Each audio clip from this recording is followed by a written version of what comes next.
तो ये बता दूं वो मकसद पूरा किया जाएगा।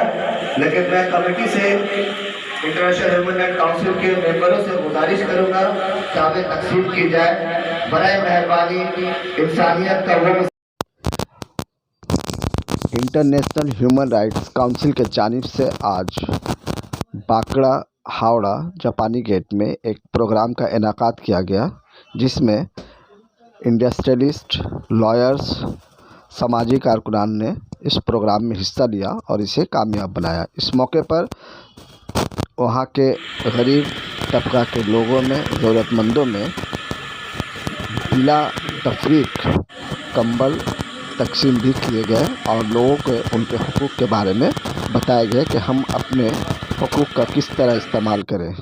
हमारा हुकूक़ क्या है, हम सिर्फ वोट देने के लिए नहीं बल्कि अपने हक़ के लिए भी आवाज़ उठा सकते हैं। हमारी जो ज़रूरियात है हम उसके लिए हुकूमत से मुतालबा कर सकते हैं।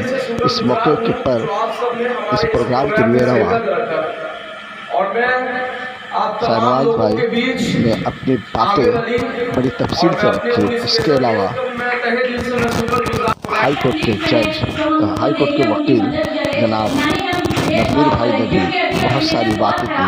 अलवी ने भी अपनी समाजी कारकुनान के हक़ के बारे में बताया कि हमारे हुकूक़ क्या है। आइए हम समाप्त करते हैं इनकी आरा।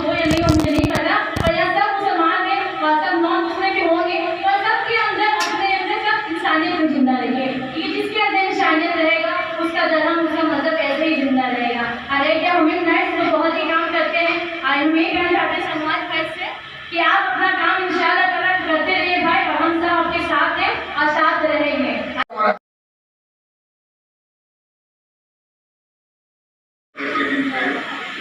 हम लोग छोटे से कम्बल वितरण का प्रोग्राम किए हैं। असल मसला कम्बल वितरण करना नहीं है। असल मसला ह्यूमन राइट्स डे जो आज है 3 अगस्त को, ये सिर्फ हमारे भारत में नहीं है, पूरी दुनिया में है। ह्यूमन राइट्स है क्या? ह्यूमन राइट्स के बारे में लोगों को जानकारी नहीं है, लोग जानते नहीं हैं। इसलिए लोग इतने अपने आप को डरे दबे कुचले महसूस करते हैं, इतनी घबराहट महसूस करते हैं। कोई अगर छोटा सा प्रॉब्लम हो गया, पुलिस का मामला हो गया, कोई और मामला हो गया, लोग को पता ही नहीं है ह्यूमन राइट्स, मानव का अधिकार, जो मानव मतलब जो खुद हम हैं, हमारी क्या अधिकार है। हम 1947 की आज़ादी के बाद भारत में, आज़ाद भारत में हमें क्या अधिकार मिला, क्या राइट्स मिला, क्या है हमारी पावर। हम ही वो हैं, हम चाहे तो सरकार बना देते हैं, हम चाहे तो सरकार गिरा देते हैं। बट जब सरकार में कोई पार्टी आती है, जब उसके हाथ में सत्ता होता है, प्रशासन होता है, तो फिर जब कोई मसला हमारे पास आता है, हम उनके पास जाते हैं, उस वक्त हम अपने आप को ऐसा फील करते हैं कि जैसे हमारा वो राजा है, हम उसके गुलाम हैं। हमको मालूम ही नहीं है कि हम हैं क्या। इसी चीज को जानना है। और ह्यूमन राइट्स का मतलब ये है कि लोगों को हमारी जानकारी देना है, जताना है, बताना है कि तुम्हारा अधिकार है क्या, कहाँ कहाँ तुम्हारी क्या अधिकार है, तुम्हें क्या जानना चाहिए, तुम्हें क्या नहीं जानना चाहिए, तुम्हारी क्या राइट्स है, क्या तुम्हें संविधान में क्या जगह मिला है। तुम अपने राइट्स के अधिकार के हिसाब से, पुलिस हो, नेता हो, कोई हमारा मोहल्ले का क्लब हो, कोई हमारा बड़े पूंजीपति लोग हैं, उनसे हमको डरने की जरूरत नहीं है। हाँ, उनका जो इज्जत है वो इज्जत करना है। हमारा जो अधिकार है, हमें अपने अधिकार को जानना है। अपने अधिकार के हिसाब से, अपनी जरूरत के हिसाब से जो हमारा हक है वो हम मांगते हैं। जहाँ हमें डरना नहीं चाहिए वहाँ डरने की जरूरत नहीं है।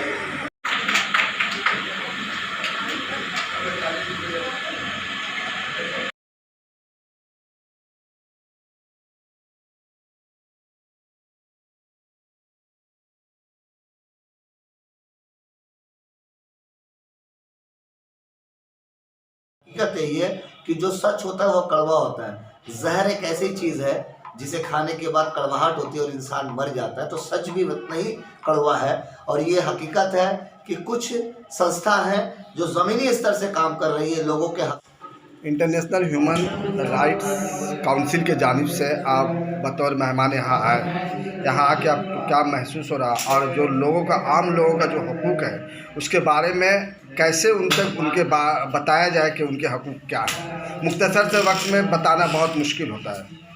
देखिए, सबसे पहली बात तो इंटरनेशनल ह्यूमन राइट काउंसिल ने आज जो ये प्रोग्राम सजाया है बाकड़ा में, जापानी गेट के आसपास के जो इलाके हैं, मोहल्ले हैं, जहाँ बिलो पॉवर्टी लाइन यानी कि निचले दर्जे के लोग, जो गरीब मजदूर मिस्कीन लोग हैं, यहाँ रहते हैं, उन लोगों के ज़रूरत को पूरा करने की जो एक मुहिम, एक कोशिश छेड़ी है।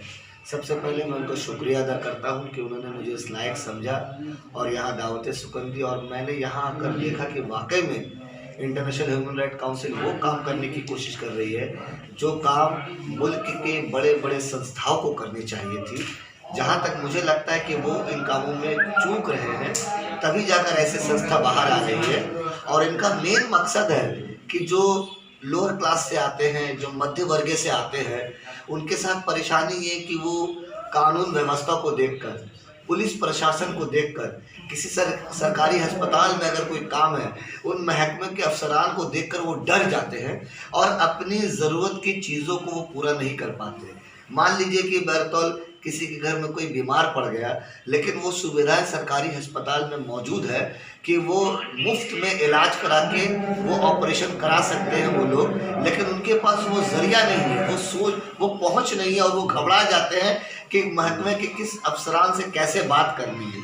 तो ये जो संस्था है, उनके बीच में जो एक कम्युनिकेशन गैप सदियों से चला आ रहा है, उस गैप को भरने की कोशिश जो ये कर रहे हैं, यही इनकी काबिलियत है, यही इनकी तजुर्बा है कि इन ज़रूरतमंद लोगों के इस ज़रूरत को कैसे पूरा की जाए। उनके अंदर जो ये खामियां हैं, जो बोल नहीं पाते, डर जाते, सहम जाते, प्रशासन कहीं ना कहीं तालीम और नामालूम होने की वजह से कि हमें क्या करना है, क्या हमें बताया जाता है, हक क्या है, हमारे राइट्स क्या है, कहीं ना कहीं लोग नहीं जानते। जैसे कि हम थाना में जाते हैं तो अक्सर चुपचाप से खड़े रहते हैं, जी हजूरी करते हैं, जबकि वो हमारे सर्वेंट है, लेकिन हम उनके सर्वेंट बन जाते हैं। देखिए, ये ऐसा है क्योंकि वाकई में तालीम की कमी है, और ये तालीम की कमी होने का ये वजह है कि अगर किसी के घर में कोई बच्चा पढ़ नहीं रहा है, तो ये उसकी माँ बाप की मजबूरी है, ये उसकी माँ बाप की नासमझी है। वो सोचते हैं कि मेरा बच्चा सरकारी स्कूल में जाके क्या कर लेगा, लेकिन तवारीख गवाह है कि आज़ादी से पहले और आज़ादी के बाद भी हिंदुस्तान का मुस्तकबिल अगर किसी ने आला किया है तो वो सरकारी स्कूल से पढ़कर गरीब घर के बच्चों ने आला किया है।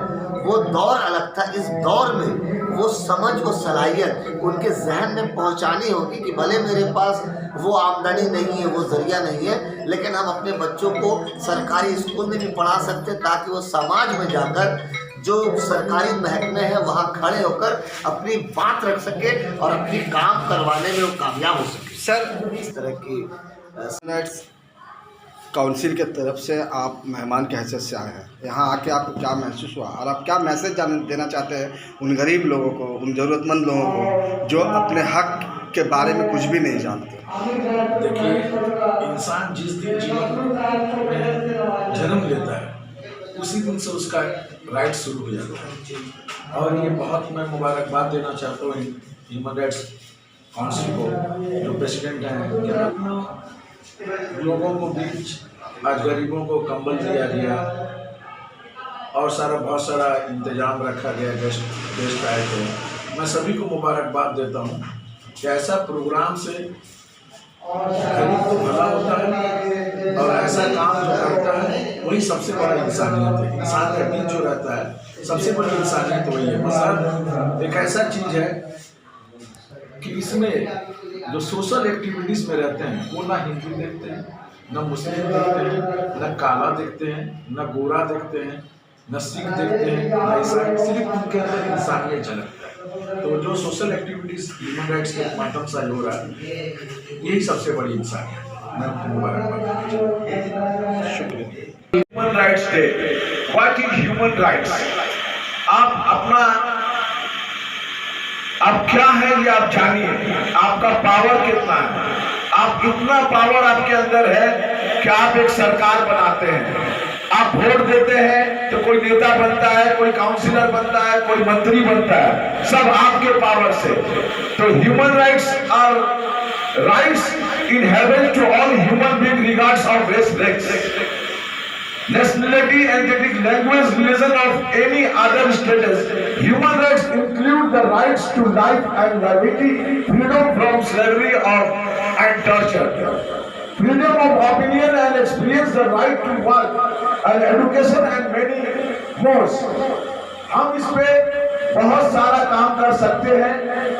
जो आज बच्चों की तालीम की बात करें, बच्चों को कैसे तालीम दे, कोई अगर परेशान है, पुलिस उसको टॉर्चर कर रही है, तो ये ह्यूमन राइट्स का काम है कि उसको हर मुसीबत को बचा सकता है। तो ह्यूमन राइट्स इसलिए हम लोग मनाते हैं कि ह्यूमन राइट्स, आप ये जानिए कि अपने आप का अंदर को जागता पावर जो है उसको जगाइए।